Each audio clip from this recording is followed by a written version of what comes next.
بسم اللہ الرحمن الرحیم۔ نصیحت کیجیے مگر شرمندہ نہ کیجیے۔ مقصد دستک دینا ہوتا ہے، دروازہ توڑنا نہیں۔ اگر تم اپنے رب پر بہت بھروسہ رکھتے ہو تو یہ بھی جان لو کہ تمہارا رب اس بھروسے کو کبھی ٹوٹنے نہیں دے گا۔ اپنا کل کو بہتر کرنے کے لیے اپنا آج سنوارو۔ عقل جیسی کوئی دولت نہیں اور جہالت جیسی کوئی غربت نہیں۔ زندگی تب بہتر ہوتی ہے جب آپ خوش ہوتے ہیں، لیکن زندگی تب بہترین ہوتی ہے جب کوئی آپ کی وجہ سے کوئی دوسرا خوش ہوتا ہے۔ وہ بلندی کس کام کی جس پہ انسان چڑھے اور انسانیت سے گر جائے۔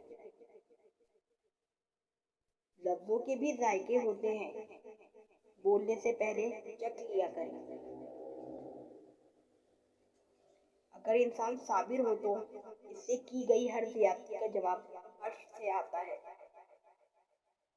قرآن کہتا ہے اپنے دشمنوں کی چالوں سے پریشان نہ ہوا کر، بے شک تمہارا رب سب سے بہترین چال چلنے والا ہے۔ اچھی کتابیں اور سچے دل کسی کی سمجھ میں نہیں آتے۔ غور کیا جب زندگی کے فلسفوں پر، بات مٹی سے شروع ہو کر مٹی میں جا ملی۔